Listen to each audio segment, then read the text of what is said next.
தமிழக அரசு முறையாக புயல் முன்னெச்சரிக்கை நடவடிக்கைகள் எடுக்காததால் 14 மாவட்டத்தைச் சேர்ந்த 1.5 கோடி மக்கள் பாதிக்கப்பட்டுள்ளதாக அதிமுக முன்னாள் அமைச்சர் ஆர்.பி. உதயகுமார் குற்றம் சாட்டியுள்ளார். தமிழ்நாட்டிலே இன்றைக்கு மிகப்பெரிய அளவில் ஒரு பேரழிவை பெஞ்சல் புயல் ஏற்படுத்தியிருக்கிறது.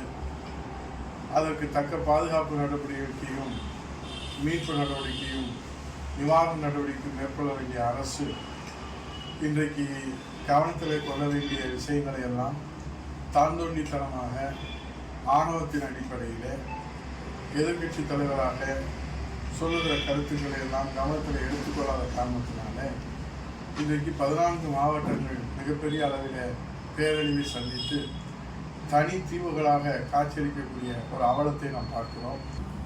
ஆக ஒரு முன்னெச்சரிக்கை நடவடிக்கை எடுத்திருந்தால் 69 லட்சம் குடும்பங்கள் 1.5 கோடி பேர்கள் எப்படி பாதிக்கப்பட்டிருக்கக்கூடிய ஒரு சூழ்நிலை ஏற்படும் என்பதுதான் இன்றைக்கு ஒரு கேள்வியாக இருக்கிறது.